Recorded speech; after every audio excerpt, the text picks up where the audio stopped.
What happens when a prince who no longer wants to be treated like royalty sits across from one of Britain's most fearless morning hosts, only to realize she isn't afraid to strip away the titles, the excuses, and the privilege? Prince Harry walked into the Lorraine show expecting a polite chat. Instead, what followed became one of the most fiery, uncomfortable daytime interviews in television history. A clash of egos so raw that producers nearly pulled the plug live on air. The studio looked calm at first, warm lighting, a cozy set, and Lorraine Kelly's trademark smile welcoming viewers. The audience clapped as Harry appeared, sharply dressed, in a tailored suit but wearing a serious, almost defiant expression. He gave only a quick nod before sitting down. "Your Royal Highness, welcome," Lorraine began warmly, her Scottish lilt smoothing the words. "It's such a pleasure to have you here. How are you feeling this morning?" Harry shifted in his chair, his jaw tight. "I'm fine, Lorraine. Let's just get on with it." The tone landed like a slap, cold, dismissive. Lorraine's smile faded slightly, but her composure held. She had interviewed hundreds of difficult guests before. Still, this was a rocky start. She pressed on. "Many people were surprised to see you return to the UK. You've spoken so openly about leaving everything behind.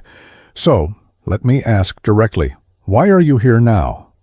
Harry let out a sharp, humorless laugh. "Is it really such a shock, Lorraine? I came for the Well Child Awards, a charity event, something that actually matters. Not that it's anyone's business, frankly." The room shifted. The audience went quiet. Lorraine's warmth cooled into steel. "Charity is of course important," she said firmly, "but you must understand why people question your presence. You've made strong statements about wanting distance from Britain and the royal institution. Some see this as contradictory." Harry leaned back, arms crossed.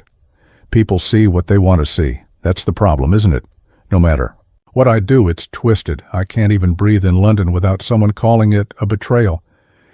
Maybe the real problem isn't me showing up. It's the obsession with my life." The defiance in his voice was unmistakable. Lorraine's patience thinned. "All right then," she said, voice firmer. "Let's talk about life in America. How does it compare?" Harry smirked. "It's better. Far better. I have freedom. I have control. I don't wake up every morning with the British press tearing me apart.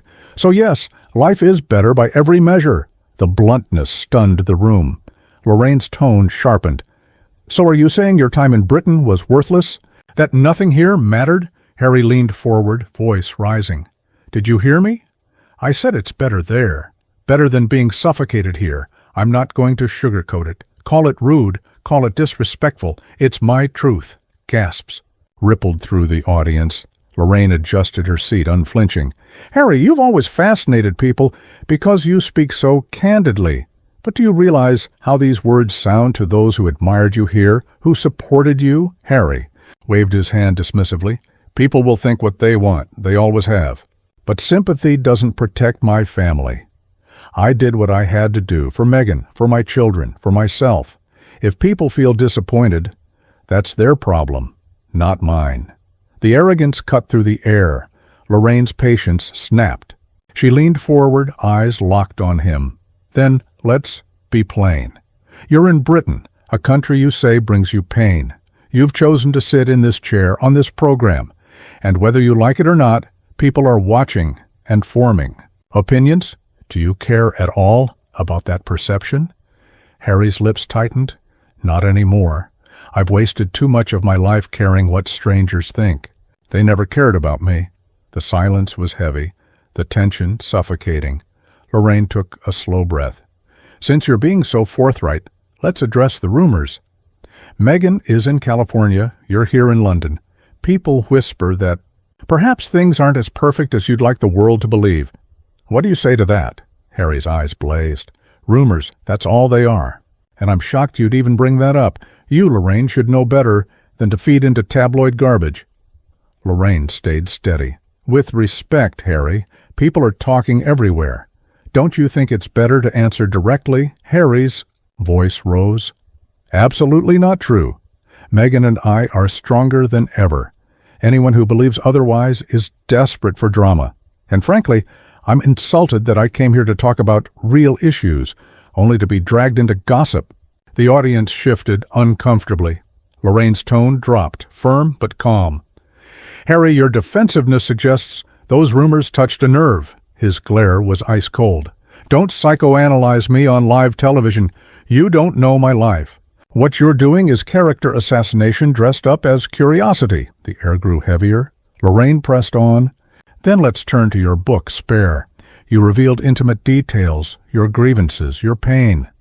But critics say sales slowed quickly after the initial wave. Do you think perhaps the public has lost interest in your version of events?" Harry laughed coldly. "Lost interest? No, Lorraine. People just didn't understand it. My story isn't simple. It's layered. It's complicated. And when you're trying to educate the world about trauma and systems of oppression, well, not everyone's intelligent enough to grasp it." The audience gasped. Lorraine tilted her head. "So you're suggesting your readers weren't smart enough?" Harry smirked. "If the shoe fits." Murmurs swept across the room. Lorraine's tone sharpened like a blade. "Do you hear yourself, Harry? These are the very people who supported you, who bought your book, who cared enough to listen, and your response is to insult their intelligence?" Harry shrugged. "I'm not here to pander. I'm here to tell my truth. If people can't handle it, that's their problem." Lorraine's voice cut through the air. "Harry, many believe you've made bitterness your brand, that your attacks on your family aren't about truth. They're about envy. Envy of William. Envy of Kate. Do you deny that?" The audience gasped again. Harry froze, jaw clenched, face flushed with anger. His voice dropped low, venomous. "That's a cheap shot, Lorraine. Don't you dare reduce my life to jealousy. Don't you dare bring my brother into this." Lorraine didn't blink. "I'm simply voicing what many already believe, that you've let resentment define you." Harry shot forward, finger pointed. "Don't you dare speak my brother's name. You have no idea what I've endured. None." The studio was silent. Lorraine, icy calm, replied, "Then perhaps this interview should end. Morning television is not a platform for hostility.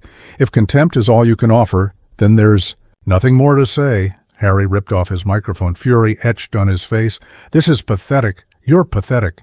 He stormed off the set, the sound of his footsteps echoing as the audience sat frozen. Lorraine turned back to the camera, composed but somber.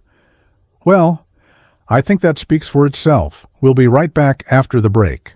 The clip exploded, online within minutes. A royal meltdown caught live, a host who refused to bend, and a nation left debating, did Lorraine go too far, or did Prince Harry finally show his true colors?